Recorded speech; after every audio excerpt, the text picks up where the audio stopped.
as I introduced myself before, I am Haika, and I will be introducing Ukhona to the class. So, hi, Ukhona. Oui. Hey, Yeah, we. Okay, so I found a lot of things on the web, but I think Ukhona likes to be known as an ideas engineer. And she has an extensive knowledge as an art manager, a writer, a curator, and a facilitator. And she has worked with numerous South African leading art institutions. So there's Artscape, where she has spent several years there at their resource center, SAD Research, Pansa, Siasanga Cape Town Theatre, before going to become an independent art manager. So she has worked in all these beautiful different institutions, but now she's an independent arts manager. She's also a mother of two, a mother of two, and she's still that beautiful guy. A mother of two, and Tuesday, take the last part of the introduction because this is not her complete. This is just a snippet of her. So Pius, take over. Okay. She also founded the Makwande Republic. Makwande means may always, that is good, expand, grow, manifest. In Swahili, yani vitu vikue, vipuzike zaidi, viendelee kupaa zaidi. Kwa mimi nazungumza kwa hivyo.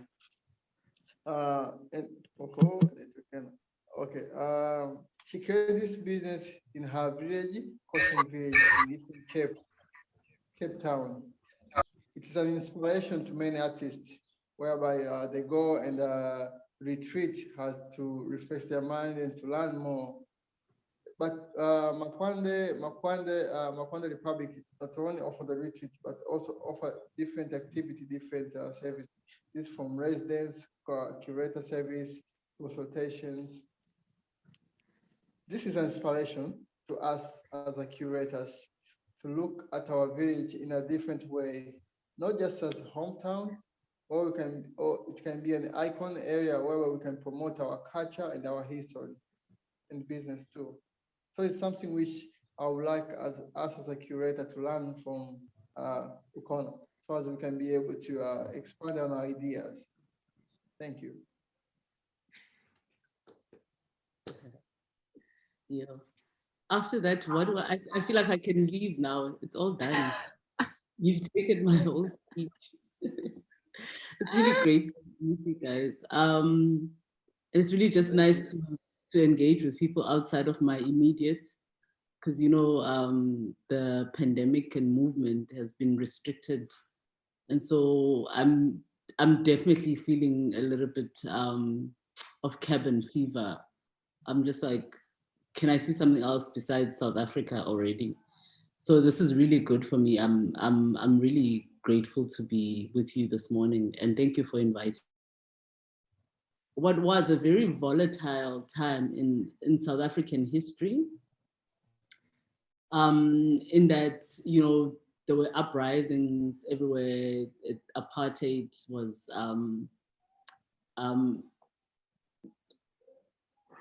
in motion, but there was something about growing up in villages at that time that kind of allowed you to not be part of the madness that was going on with the rest of the country. Because basically you had your piece of land, you had your beautiful views, you had your livestock, you had your farming, and you grew up in an environment where everybody kind of, we know each other, we're somewhat related, you are everybody's child. So there's a certain security and protection and magic that my childhood had, which I don't think my counterparts who grew up in townships and the city had. And so my base is very centered in that knowledge that I'm a human being first, right? and I deserve absolutely to be protected, to be nurtured, and that my ideas and my sense of the world is valid. But moving into Cape Town in 1994 was the first time I got confronted face to face with the injustices that have kind of characterized my interest in the work that I take on. Because first of all, the audacity of it all, like, how do you tell me, who has been told all her life that I'm enough, that I'm not enough? So for me, from that point of view of going, all of this is ridiculous, I'm not participating in it. I don't know where you got the idea that I'm less than because I'm born female and I'm Black. And so Cape Town has been, living in Cape Town has been just like a continuous negotiation of this ridiculousness. If we recognize that the playing field was never leveled in the first place in South Africa in terms of access to arts education, how do we develop programs that kind of to the needs of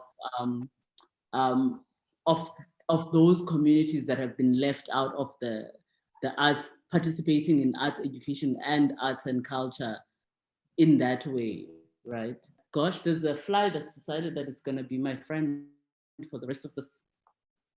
God, anyway. I worked for a little bit running a national network called the Performing Arts Network of South Africa, and how that was useful for me was that I was able to kind of establish myself some really important networks and become known as a voice for lobbying and kind of engaging with government and position myself as this arts manager of a certain caliber. And so that was important. Big institutions that are linked to government, at least in my experience with Artscape, tend to spend more of their energy and their resources, including financial resources, in making the machine run, and very little ends up benefiting actual artists, right?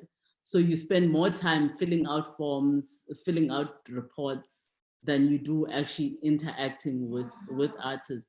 I had the opportunity to redesign this resource center physical facility, and through that I was very clear, because also I don't know if you've ever been to Cape Town, the actual structure itself, it's quite intimidating. It gives you the I don't know if you guys are familiar with the study that some company in the UK did, which was called Not for the Likes of Us. And the study interrogates why it is that certain people would feel like certain art experiences are not for them. What are the barriers to that?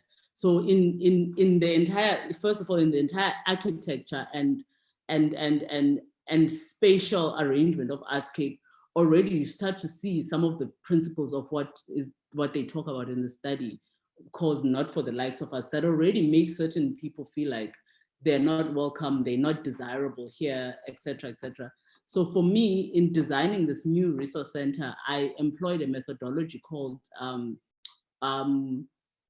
co-design and co-creating, where I was speaking to artists and the end user of the space in designing what they imagined a resource center, which was supposed to be a hub of creative energy, what they needed it to look like in order for them to feel like they belong, and so from little things like commissioning murals by artists, making sure that the design itself speaks to the kind of needs of the people who would use it at the end of the day. It's one of my proudest achievements, that I'm like, it's a thing that's standing there, and I can say this was my contribution to in making the politics of place making come together with a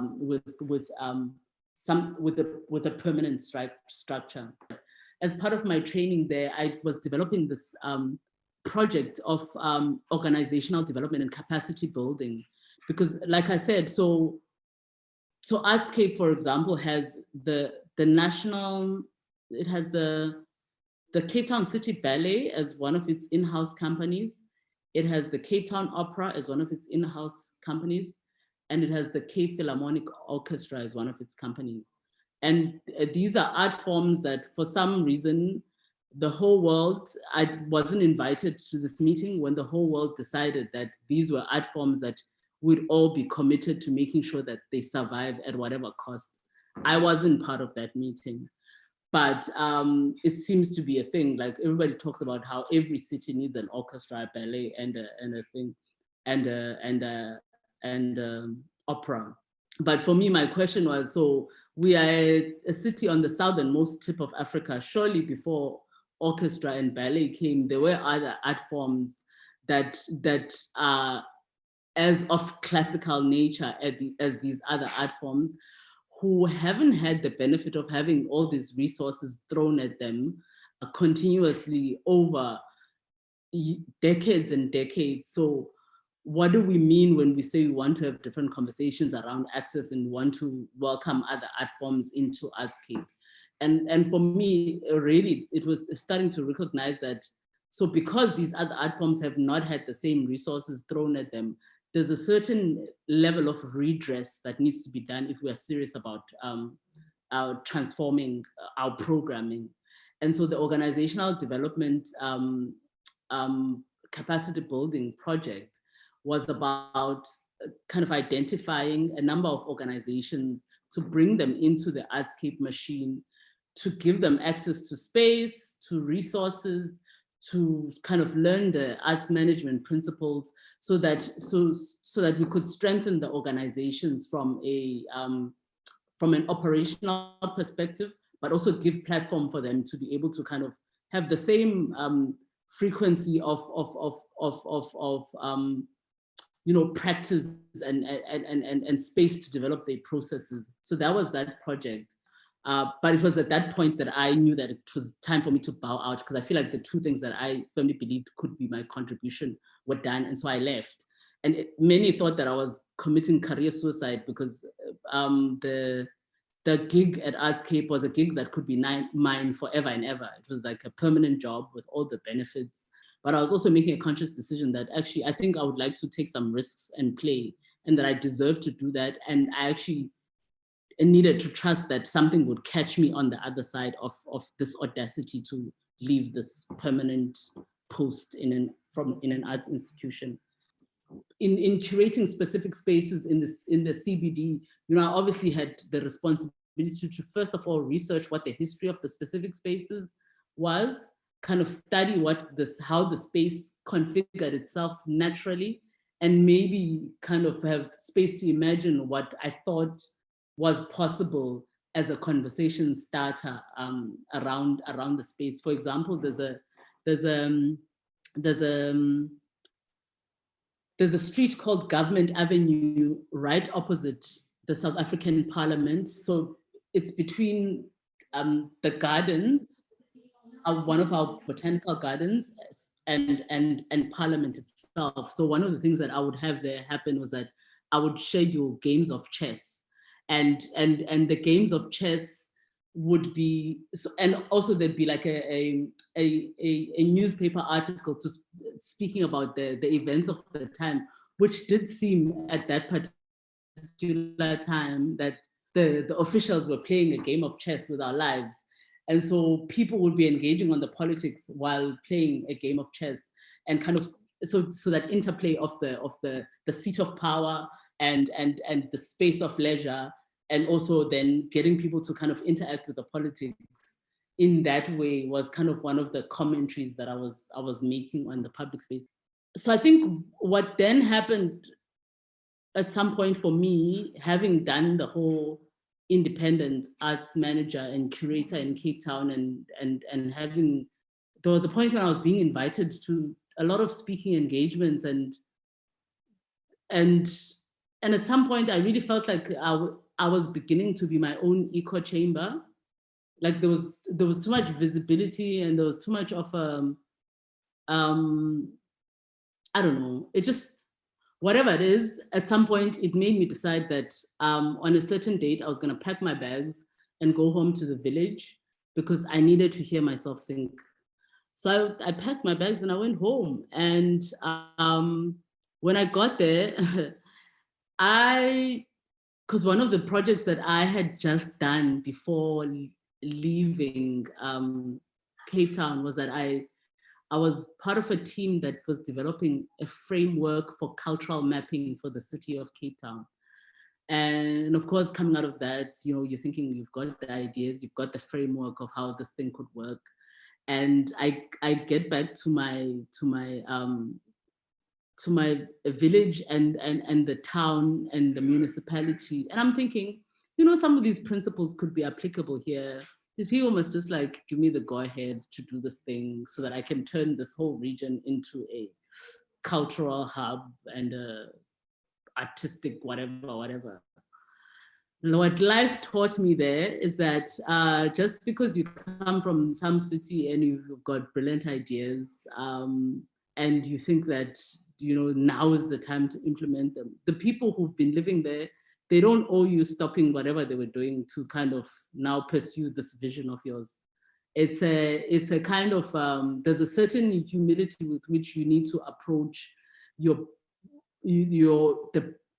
that environment when you come with your big ideas because you've learned these new concepts in the city. So that was a humbling experience. And so then it gave me an opportunity to then just sit and think about how do I approach this thing?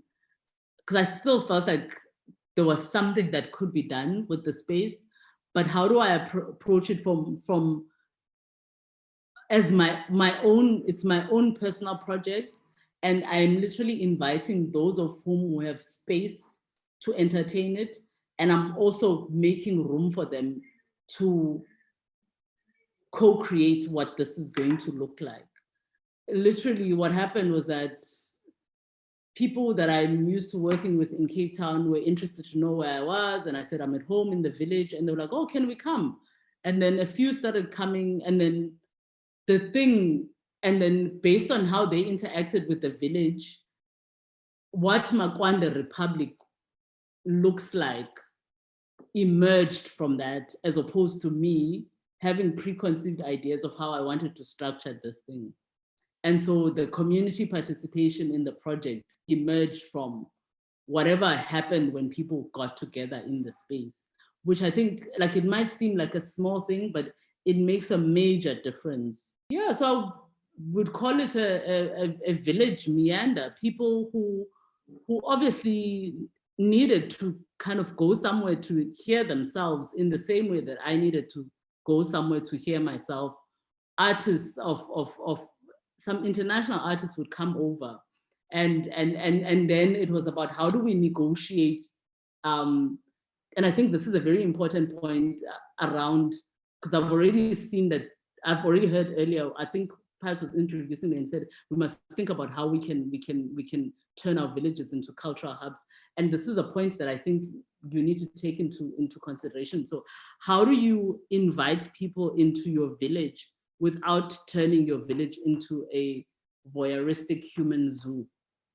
What are the power dynamics that can exist between people who come in from other countries, from other nations into your village, that can make the experience very extractive? And how do you create experiences that are conscious of not doing this? So, and how do you still maintain a respect for your cultural practices? What kind of images do you allow to leave your village about your people? What stories are they telling? It is also about it's a movement of like-minded individuals who want to approach curating experiences from this same point of departure of a consciousness around the politics of value creation. Because also one of the things that I was doing with that, I was saying, you know, I really believe that we need to be very deliberate about interrupting and disrupting politics of value creation, because I felt like even in the language that I used to sell the experience, I wasn't begging anyone for their participation. I was kind of saying, this is what we have to offer as this village. If you want to be part of it, come, and these are the terms of engagement, and let's make something beautiful together.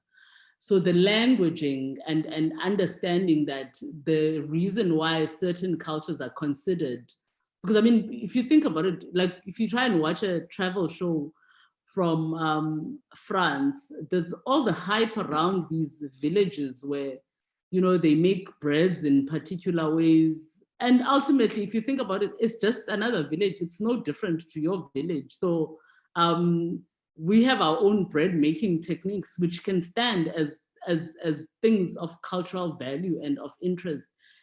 In as much as as an example, this whole French village lifestyle has been positioned in the world. So when I speak about the politics of value creation, I'm saying if you watch closely how certain cultures have positioned themselves, you will see that you know, there's work to be done in disrupting those politics. And part of our role, I feel, as the young people that we are, young,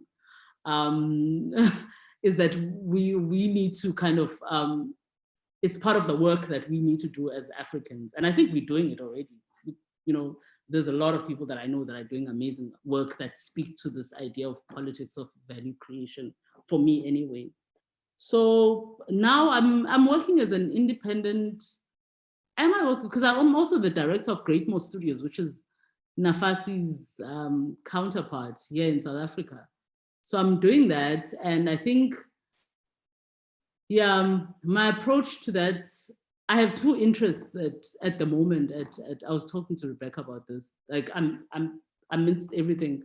I'm interested in the archive of the space and how the history of that space is written, and I'm quite invested in making sure that no voices get left out, and that you know, in recording that history does not become the history of the hunter, the story of the hunter, that it becomes a more nuanced and inclusive history. The second thing is that I also recognized how throughout the years it had become less and less about centering the artist. And I know that it was founded on the principles of a artist-led community of practice. So I'm trying to kind of, you know, work the organization back to that. There's a project that we're doing there with the African Center for Cities called Whose Heritage Matters project. And again, it speaks to kind of questioning the kinds of methodologies that I used in heritage research and narratives around heritage. And again, here I'm working with artists at Greatmore, but also have drawn on the wider community in the surrounding areas to be contributors to the project. And the ways in which they're contributing, it's not an academic exercise, it's literally finding art-based methods to kind of answer some research questions, but also critique the way that research has been done. My personal interests right now, I am trying to find money to work on, because while I was at home, I also got a chance to look through the drawers and the documents that belong to the family. One of the things that I found was a letter that my great-grandmother writes in 1925 to the governor of Native Affairs on behalf of her husband. She writes this letter because at the time, so there's a quick South African history. So Jan van Riebeeck discovers the Cape, meaning when those ships first landed.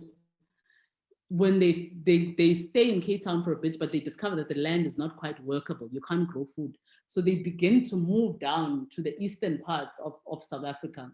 They get to my particular, and this movement is there's a war, there's a close to 100-year war that is fought between the Xhosa people and the British and the Afrikaners and the Khoi in contestation of this land. So I come from this legacy of like this fight that went on for close to 100 years.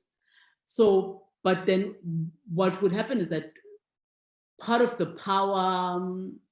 power dynamic was that it was to render the African people powerless, even in terms of their food security. So at this point, in order for our people to be able to plow, they would have to be loaned seeds by the government, and at every harvest, they would need to pay back.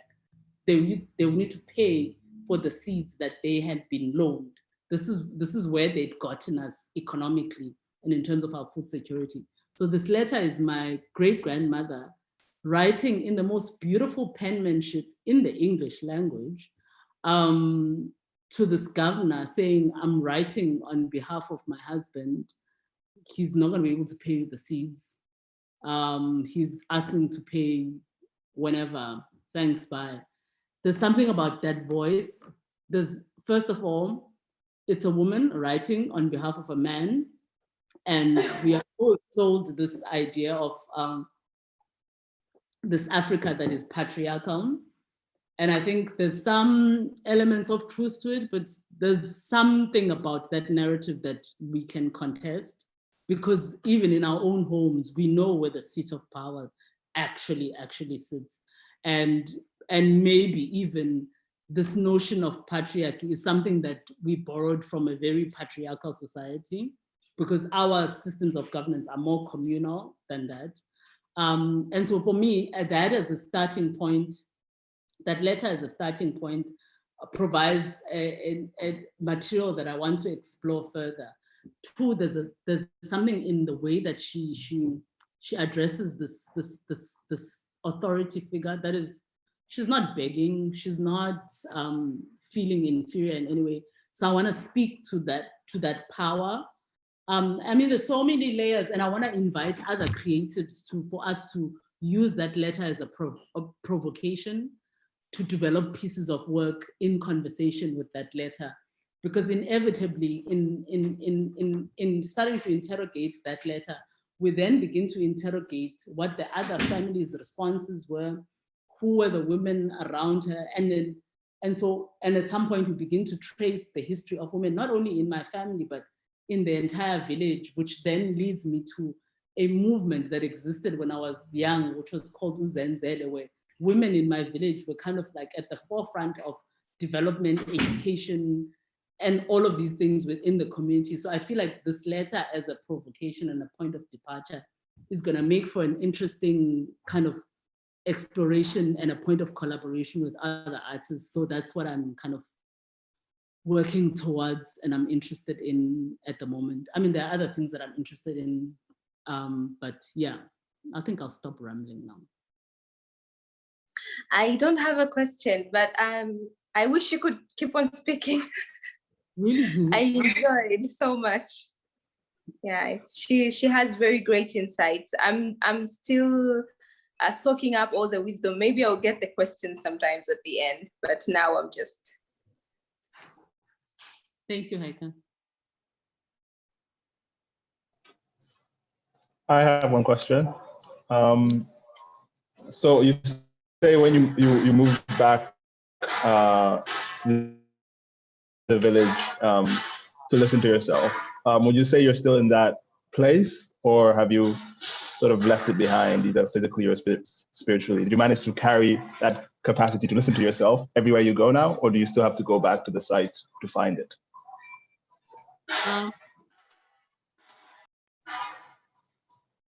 The site is always it just does that.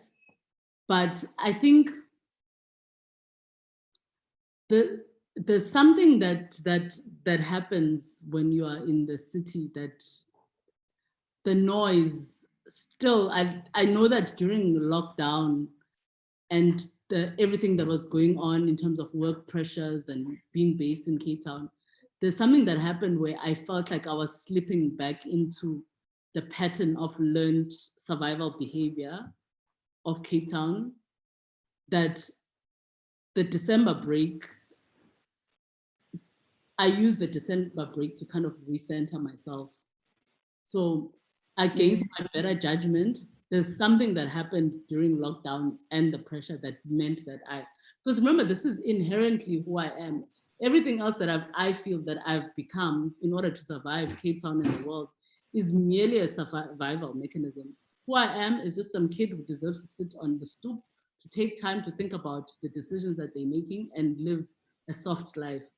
But sometimes there are triggers that happen when I'm outside of that can make me relapse into that survival mode. And that definitely happened for me during the first lockdown. But the break that I had in December, I was able to go, like, let's just we need to figure out how to exist in this world without losing who we innately are and without losing all the work that we've done. So maybe it's not a case of going back. It's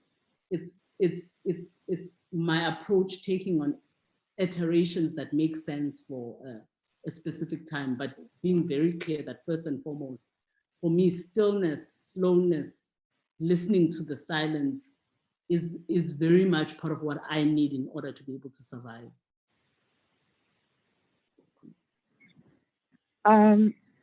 You really spoke to a lot of things that I think, as a Black woman from the United States, I identify with, particularly just when you just spoke about the patterns of survival behavior and how people can often live like in resistance to something and not ever kind of have a moment, like you said, to reach in and step outside of that. In terms of like reaching backwards, right, with the letter from your great grandmother, can you talk about the significance of reaching backwards and reaching into like the history of things to pull out that way of like pulling from inside and stepping away from the resistance of things? I think first and foremost, one of the things that became apparent for me was how, when I was Googling this village called Goshen Village, this is the village where I'm from. And so part of it is about going, there's more to the story of this place, these people, than what has made it into the written records. So I've spent a lot of time, not a lot, I spent some time with the archives because it's quite violating to go through it. So it's a place that I visit at intervals. And the archive really contains the history of the dispossession. But I'm saying that in all of us, and this is what I'm hoping with all of this, that in you reaching back to find out the details that pertain to your particular family, there's a context that gets revealed through that I think is important for our healing and our sense of selves and our understanding of ourselves. There's something that happens when you actively put the pieces of who you are, what is available to, because I understand that we don't all have the luxury of going back as far back as I can. But in doing that work, there's something that you're doing for yourself, but that you're doing for your lineage in terms of intergenerational healing, but also